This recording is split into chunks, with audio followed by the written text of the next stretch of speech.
C'est une. Jean-Pierre Montanet, vous l'avez entendu, il est là. Pas de tache sur la chemise, nickel. Nickel. Lavé au lumière. Bonjour Mathieu. Bon, ça va? Très bien. Tout va bien, Jean-Pierre? Parfait. Consciente que leur image est écornée avec le mouvement honte de voler, comment on dit déjà en... Shame of flight. Non, en suédois, là, c'est Flixcan, c'est un truc comme ça, qui appelle au boycott de l'avion.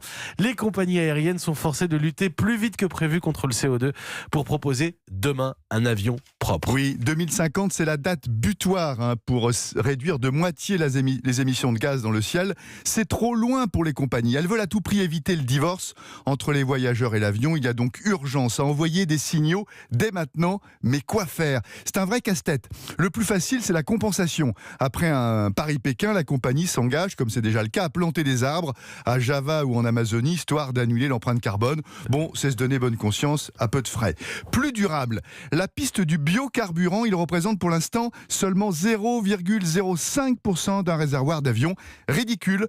Pourtant, c'est 80% de dioxyde de carbone en moins, mais aïe, c'est 4 à 5 fois plus cher que le kérosène, qui plombe déjà la facture des compagnies. Alors, sans subvention des États pour soutenir cette filière, pas de carburant vert, hélas, dans un horizon proche. Et sur les moteurs en eux-mêmes, il n'y a pas des progrès à faire ? Bah si, mais la prochaine étape, c'est l'hybride, avec par exemple un moteur électrique à la manœuvre pour le décollage et l'atterrissage, et une fois en vol, le moteur à réacteur prendrait le relais. Airbus et Rolls-Royce comptent même tester fin 2021 un prototype de jet hybride avec le moteur électrique le plus puissant jamais embarqué sur un avion.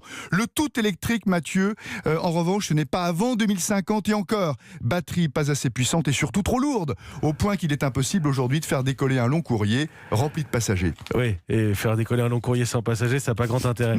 Dans cette course contre la montre, toutes les options sont à étudier. Ah oui, écoutez bien.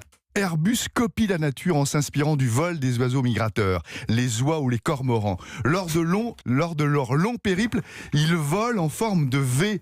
Les oiseaux suiveurs profitent de l'aspiration créée par les oiseaux de tête.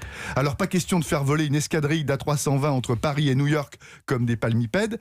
Airbus envisage néanmoins d'assurer d'ici 2025 des longs courriers par paire.